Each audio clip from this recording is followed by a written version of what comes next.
నమస్తే, welcome to our channel. నేను మెస్సేరి.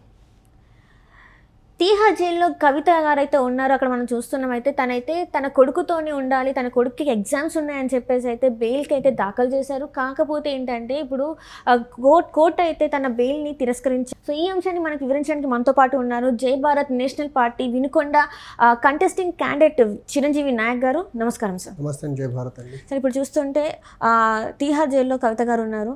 కాకపోతే ఏంటంటే తను బెయిల్ కోసం ట్రై చేస్తున్నారు. వాళ్ళ కొడుకు ఎగ్జామ్స్ ఉన్నాయని చెప్పేసి అయితే బెయిల్కి పిటిషన్ దాఖలు చేసుకున్నారు కోర్టులో. కాకపోతే కోర్టు ఏంటంటే ఇప్పుడు తను తిరస్కరించింది.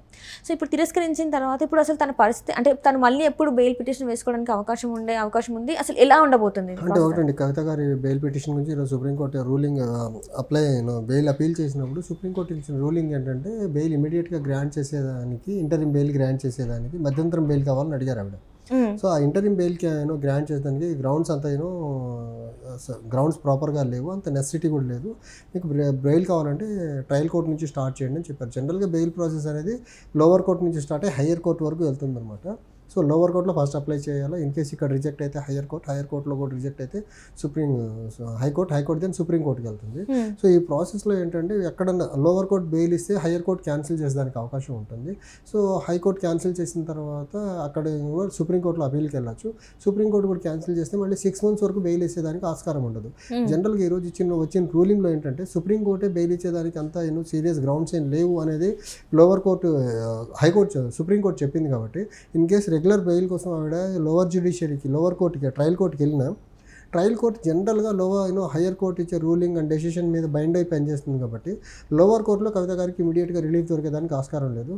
సో లోవర్ కోర్టు నుంచి ప్రాసెస్ స్టార్ట్ అయ్యి మళ్ళీ హయ్యర్ కోర్టుకి వెళ్ళాల్సిందే.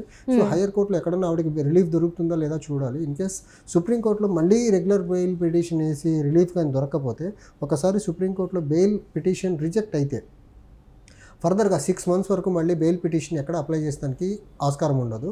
సో మళ్ళీ లోవర్ కోర్టులో బెయిల్ పిటిషన్ అప్లై చేయాలంటే క్యాన్సిల్ అయిన డేట్ నుంచి 6 months వరకు ఆవిడ వెయిట్ చేయాల్సిన ఆస్కారమే అవసరం ఉంటుంది. సో డెఫినెట్గా ఆవిడకి నియర్ ఫ్యూచర్లో బెయిల్ దొరుకుతుందా అంటే ఖచ్చితంగా నో అనే చెప్పొచ్చు మనం.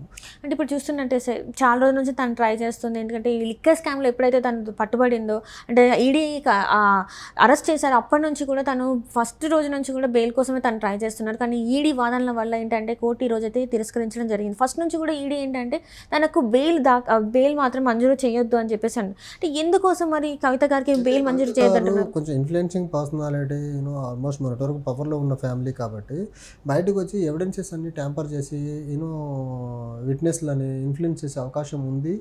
తర్వాత కేసు స్పీడీ మేనర్లో ముందుకెళ్ళేదానికి ఇవిడ బ్రేక్స్ వేసేదానికి, ఇప్పుడు బెయిల్ అంటేనే కేసు ముందుకెళ్లకుండా బ్రేక్ వేసే ప్రక్రియ. సో ఇది జరిగేదానికి ఆస్కారం ఉండదు. లోపలే ఉంటేనే ఇన్వెస్టిగేషన్ స్పీడీ మేనర్లో జరిగి కేసు ఫైనల్ కంక్లూషన్కి వచ్చేదానికి ఆస్కారం ఉంటుందని ఈడీ వారి వాదన. ఇంకోటి ఇవిడ బయట ఉండి కొన్ని ఎవిడెన్స్ ఇన్ఫ్లుయెన్స్ చేసేదాని ఆధారాలు ఆవిడ ఏదైతే ఈడీ అఫీషియల్స్ ఉన్నారో వాళ్ళు ఆల్రెడీ కోర్టు ముందు పెట్టారు. సో ఈ ప్రక్రియని అన్నింటినీ బేస్ చేసుకొని ఒక కోర్టు కూడా అంత బెయిల్ గ్రాంట్ చేసేదానికి నిరాకరిస్తున్నట్టు కనిపిస్తూ ఉందన్నమాట. ఇక్కడ చూస్తున్నట్టు ఇంత జరిగాక మళ్ళీ కవిత గారు మళ్ళీ ఎప్పుడు అంటే ట్రై చేస్తారంటారా, లేకపోతే ఈ 6 months ఇలానే ఉంటారా, ఇంకేమన్నా ట్రై చేసే అవకాశం ఉంది? 6 months ఏం లేదు. ఇప్పుడు లోవర్ కోర్టులో స్టార్ట్ అయింది, హయ్యర్ కోర్టు వరకు వెళ్తుంది. హయ్యర్ కోర్టులో క్యాన్సిల్ అయిన తర్వాత 6 months వరకు ఇంకెక్కడ బెయిల్ పిటిషన్ వేసేదానికి ఆస్కారమే లేదు ఇంకా. సో 6 months ఇప్పుడు ట్రయల్ కోర్టు నుంచి స్టార్ట్ అయ్యి సుప్రీం కోర్టు వరకు వెళ్తుంది. సుప్రీం కోర్టులో ఒక్కసారి బెయిల్ రిజెక్ట్ అయితే 6 months వరకు వెయిట్ చేయాలి. సో ఈ మీన్ వేళ ఆవిడ ఇప్పుడు ట్రయల్ కోర్టులో సుప్రీంకోర్టే రెగ్యులర్ బెయిల్ కోసం ట్రై చేయొచ్చు అని చెప్పారు. కాబట్టి మేబీ రేపటి నుంచి వాళ్ళు ప్రాసెస్ స్టార్ట్ చేస్తారు. ట్రయల్ కోర్టులో వస్తుందా రాదా చూస్తారు. ఆ ట్రయల్ కోర్టులో రాకపోతే హైకోర్టుకి వెళ్తారు, హైకోర్టులో రాకపోతే సుప్రీంకోర్టుకి వెళ్తారు. అల్టిమేట్గా సుప్రీంకోర్టులో రాకపోతే 6 months వెయిట్ చేయాల్సి ఉంటుంది. అండ్ ఇప్పుడు మనము ఢిల్లీ లిక్కర్ స్కామ్ ఏదైతే జరుగుతుందో చూసుకుంటే సిసోడియా గారు ఆల్మోస్ట్ 6 నెలల నుంచి జైల్లో ఉన్నట్టున్నారు ఆయన. అండ్ అంతకుముందు ఇలాంటి కేసుల్లోనే జగన్మోహన్ రెడ్డి గారు ఈడీ కేసులు, సిబిఐ కేసులు అరెస్ట్ అయ్యారు. ఆయన ఆల్మోస్ట్ 16 months జైల్లో ఉన్నారు. ఆయన విజయసాయి రెడ్డి ఇద్దరు, నిమ్మగడ్డ ప్రసాద్ అలాంటి వ్యక్తులు. ఇలాంటి హై రామిఫికేషన్ ఉన్న హై ప్రొఫైల్ కరప్షన్ కేసుల్లో జనరల్గా బెయిల్ తొందరగా రాదు. ఇప్పుడు మనం దానికి బెస్ట్ ఎగ్జాంపుల్ అప్పుడు జగన్మోహన్ రెడ్డి గారు, విజయసాయి రెడ్డి గారు, తర్వాత నిమ్మగడ్డ ప్రసాద్ గారు ఇల్లీగల్గా జగన్ అక్రమాస్తుల కేసులో అరెస్ట్ అయిన వాళ్ళు, కానీ తర్వాత ఢిల్లీ లిక్కర్ స్కామ్లో అరెస్ట్ అయిన వాళ్ళ పరంగా చూసుకుంటే మన సిసోడియా గారు ఆల్మోస్ట్ 5-6 months ఆయన జైల్లో ఉన్నారు. కేజ్రీవాల్ గారు అరెస్ట్ అయినారు, కవిత గారు అరెస్ట్ అయినారు. సో ఈ ప్రాసెస్ మొత్తాన్ని రెండు పార్టీల చుట్టూ ఆల్మోస్ట్ రెండు పార్టీలు ఆమ్ ఆద్మీ పార్టీ తర్వాత బీఆర్ఎస్ చుట్టూ తిరుగుతుంది కాబట్టి బీజేపీ కూడా ఈ కేసును అంత ఈజీగా వదిలే ప్రసక్తి లేదు కాబట్టి ఎట్టి పరిస్థితుల్లో కూడా ఈ కేసుని లాజికల్ కంక్లూజన్ తీసుకొచ్చే వరకు కవిత గారికి బెయిల్ దొరికేదానికి ఆస్కారం అయితే కనబడట్లేదు. అంటే ఇదంతా కూడా మళ్ళీ ఒక రాజకీయ స్టంటే అంటారా మరి? అంటే రాజకీయ స్టంట్ కాదు, కుట్రలో భాగంగా ఇప్పుడు వీళ్ళు కరప్షన్లో అయితే ఇన్వాల్వ్ అయి ఉన్నారు, దొరికేశారు కదా. దొరికితేనే ఈడీ వాళ్ళు అన్ని ప్రూఫ్లు తీసుకెళ్లి జ్యుడిషియరీ ముందు పెట్టగలిగారు కదా. ప్రైమా ఫేసీలో ప్రూవ్ అయిన తర్వాతనే వీళ్ళ మీద కేసులు బుక్ చేశారు కదా. అంటే సిసోడియా గారు అన్ని నెలలుగా జైల్లో నుంచి బయటికి రాకుండా లోపల ఉంచగలుగుతున్నారంటే ఖచ్చితంగా ఆధారాలు ఉండబట్టే ఆయనకు బెయిల్ దొరకట్లేదు. ఆయనకు బెయిల్ దొరకట్లేదు, తదనంతరం వీళ్ళందరూ అరెస్ట్ అవుతున్నారు. అందులో వేరే వాళ్ళు కొంతమంది అరెస్ట్ అయిన వాళ్ళందరూ చాలామంది అప్రూవర్గా మారి ఈడీకి కావాల్సిన డిజైర్డ్ ఇన్ఫర్మేషన్ ఏదైతే ఉందో ఆల్రెడీ ఈడీకి ఇచ్చేశారు. ఆ ఇన్ఫర్మేషన్ బేస్ చేసుకుని కవిత గారిని కానీ ఢిల్లీ చీఫ్ మినిస్టర్ కేజ్రీవాల్ గారిని అరెస్ట్ చేశారు వాళ్ళు. సో ప్రాపర్ ఆధారాలు ఉండబట్టే ఈ కేసు ఇంత బలంగా సిసోడియా గారు ఎన్ని నెలలుగా జైల్లో ఉంటున్నారు, కేజ్రీవాల్ని అరెస్ట్ చేయగలిగారు, కవిత గారిని అరెస్ట్ చేయగలిగారు. ఆధారాలు లేకపోతే ఇలాంటి హై ప్రొఫైల్ పర్సన్స్ని బెయిల్ని రాకుండా ఆపడం అంత కష్టమేం కాదు.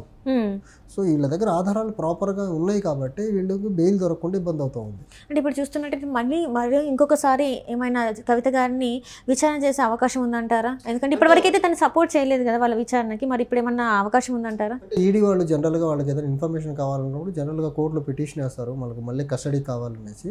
కోర్టు ఆ గ్రౌండ్స్ని అగ్రీ అయితే మళ్ళీ కస్టడీకి అప్పగిస్తారు, ఈడీ కస్టడీకి. అప్పుడు మళ్ళీ ఈడీ విచారణకు రావాల్సి ఉంటుంది. ఇప్పుడు అంటే ఎలా ఉండబోతాయి మన నెక్స్ట్ స్టెప్స్ తనవి? అంటే ఒకటండి, ఆవిడ జ్యుడిషియల్ రిమాండ్లో ఉన్నారు కాబట్టి అది ఏం జరిగినా కానీ జ్యుడిషియరీ పరిధిలోనే జరగాల. ఇప్పుడు ఈడీ వాళ్ళు ఆవిడని క్వశ్చన్ చేయాలని ఈడీ వాళ్ళు ఆవిడని గ్రాంటెడ్గా తీసుకెళ్లారు. ఫర్దర్ ఆ ప్రాసెస్లో ఈడీ వాళ్ళు వెళ్ళి కోర్టులో పిటిషన్ దాఖలు చేయాలి. కోర్టు ఆ గ్రౌండ్స్ని ఒప్పుకుంటే అప్పుడు మాత్రమే కవిత గారిని క్వశ్చన్ చేయగలరు. ఈవెన్ కవిత గారు ఇప్పుడు బయటికి రావాలన్నా కోర్టు బెయిల్ ఇస్తేనే బయటికి రావాలి తప్ప అదర్వైజ్ నో వే, ఇంకా జైల్లో స్పెండ్ చేయడం తప్ప వేరే ఆల్టర్నేట్ లేదు ఆవిడకి. ఇప్పుడు అంటే ఇప్పటి వరకు తను పెట్టుకున్న నమ్మకం, అంటే ఈసారి తను నమ్మింది కంపల్సరీ బెయిల్ వస్తుంది, ఇప్పుడు రావడానికి చాలా టైం పట్టేలా ఉంది. మరి ఎలా అంటే ఇప్పుడు బయట మరి తనని మర్చిపోయే అవకాశం ఉందంటారా జనాలు? అంటే ఒకటండి, ఈ కేసులో మనం సిసోడియా గారిని తీసుకోవాలి. అక్కడ అన్ని నెలలుగా ఆయన లోపల ఉన్నాడు అంటే కవిత గారికి అంత ఈజీగా బెయిల్ వస్తుందని నమ్మేదానికి ఆస్కారమే లేదు. ఆల్మోస్ట్ కొన్ని నెలలుగా సిసోడియా గారు ఉన్నారు, తర్వాత ఢిల్లీ చీఫ్ మినిస్టర్ కేజ్రీవాల్ గారు వెళ్ళిపోయారు లోపలికి. అదే సేమ్ కేసే కదా, వీళ్ళు ముగ్గురు అరెస్ట్ అయింది సేమ్ కేసే.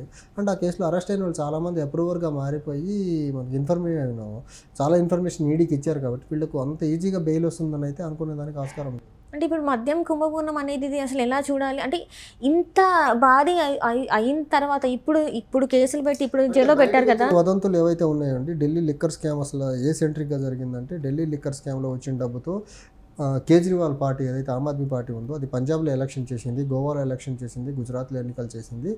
ఈ ప్రాసెస్లో ఆ పార్టీ నేషనల్ పార్టీగా ఎమర్జ్ అయింది, తర్వాత పంజాబ్లో పవర్లోకి వచ్చింది. అదే ఢిల్లీ లిక్కర్ స్కామ్లో బీఆర్ఎస్ పార్టీ కవిత ఇన్వాల్వ్మెంట్ ఉంటాం.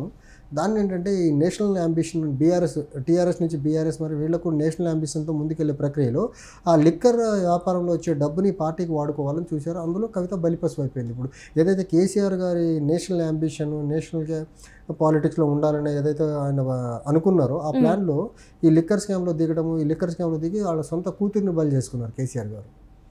అంటే ఇప్పుడు రేపటి రోజున అంటే చూడాలి ఆమెకి బెయిల్ వస్తుందా అనేది ఇంకా ఇప్పుడు మళ్ళీ జరిగే ప్రాసెస్ పైన డిపెండ్ అయి ఉంటుందా?